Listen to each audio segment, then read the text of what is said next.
Welcome everyone to another episode of Match Report from Man United Daily, and today obviously I'm going to talk about the match that happened yesterday between Man United and Everton at Old Trafford. So as you know, it was a huge game going into it because as we were the earlier kickoff, it would have gave us a chance to build an 8-point gap before City played Wolves, and that would have clearly put all the pressure on City. As you know, going into the Manchester derby next Monday, they had to do all the work in order to stay in the game, but that didn't plan out for us, unfortunately, because we drew 4-4, an unbelievable scoreline for a game at Old Trafford. And to have scored 4 goals at home, you would expect us to have romped this Everton team, but unfortunately they did play really well on their day, and it was really difficult for us to close the game out. So I'm just going to talk over the event that happened during the match. So Everton actually took the lead on the 33rd minute through Jelavic, who has been a great signing for them since January, and he was on fire. It was a really good cross from Tony Hibbert, but we left Jelavic on the back post with Rafael marking him, and there was no contest at that point. And to be fair to Jelavic, that was a really great header because he looped it over the Gea and it just nestled into the bottom corner. Nothing, not a lot of people could say about that, apart from it was great technique. Perhaps the only downside was that we left Rafael exposed with Jelavic's height at the back post. John Evans perhaps could have communicated better with him and helped him out there, but you know, that was the first goal. And then we got back into it on the 41st minute with Rooney headering Nani's cross, and it was a really good finish from Rooney, close in, and there was no chance for their goalkeeper, formerly of United, Tim Howard.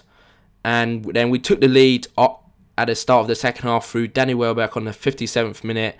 He dummied Heitinger a shot and then nestled it into the top right hand corner of the net, and it was really good finish from Danny Welbeck.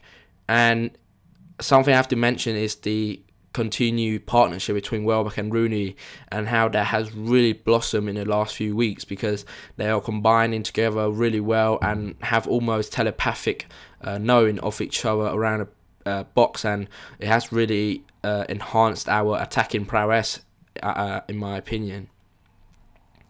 And then Nani on the 60th minute made it 3-1 with a really clever goal. It was one-touch passing between Carrick, Nani and Welbeck. Welbeck eventually played in Nani, and Nani, as his trademark, chipped it over Tim Howard.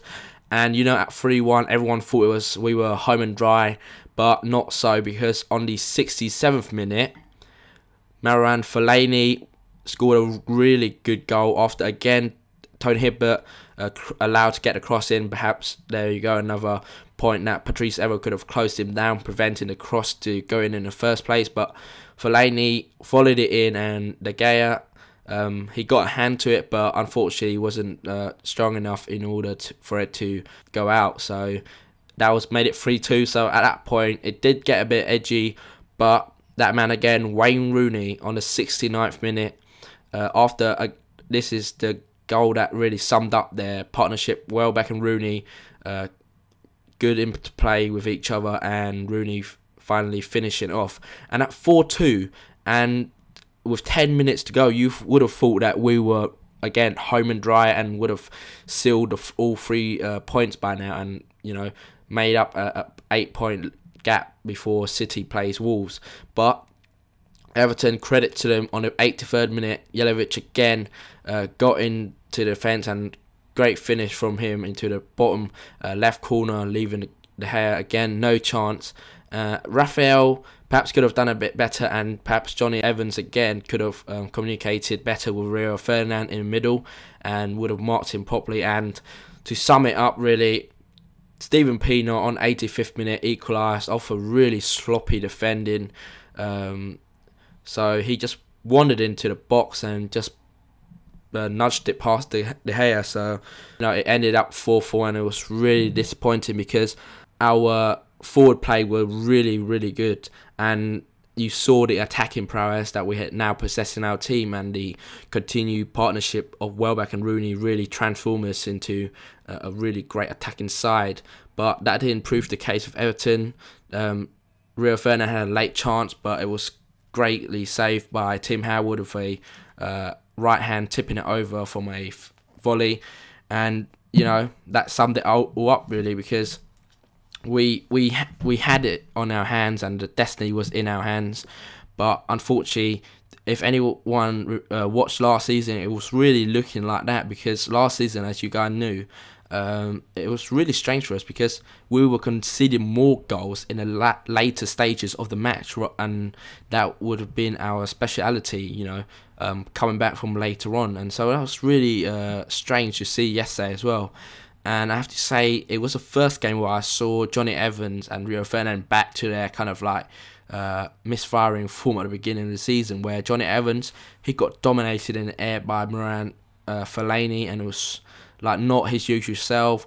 Rio Ferdinand, he was really off and slowed to start off. Jelavic were beating him with run, and Jelavic is not the fastest guy on the pitch, so it was quite disappointing from our defensive point of view. And Sir Alex has pointed it out. He said that United threw it away, and now we have given the initiative to Man City, as they later on in the day won 2-0 at Wolves.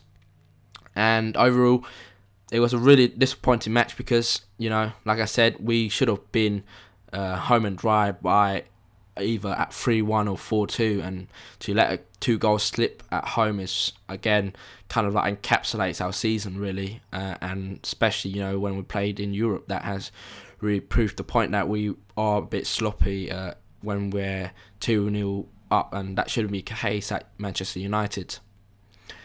So that left us with only 3-point lead. As I said, Man City beat Wolves later on in the day, and now with their superior goal difference, it will be a very interesting match at the Etihad Stadium next Monday, and I'm sure a lot of people will be watching that. And City, with the goal difference, if they beat us, they would have definitely gone above with their superior goal difference, and it will be a hard and tough ask for us to overturn that deficit over the next 2 games.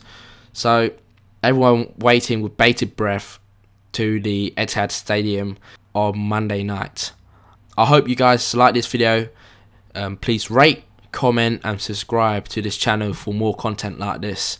Thanks.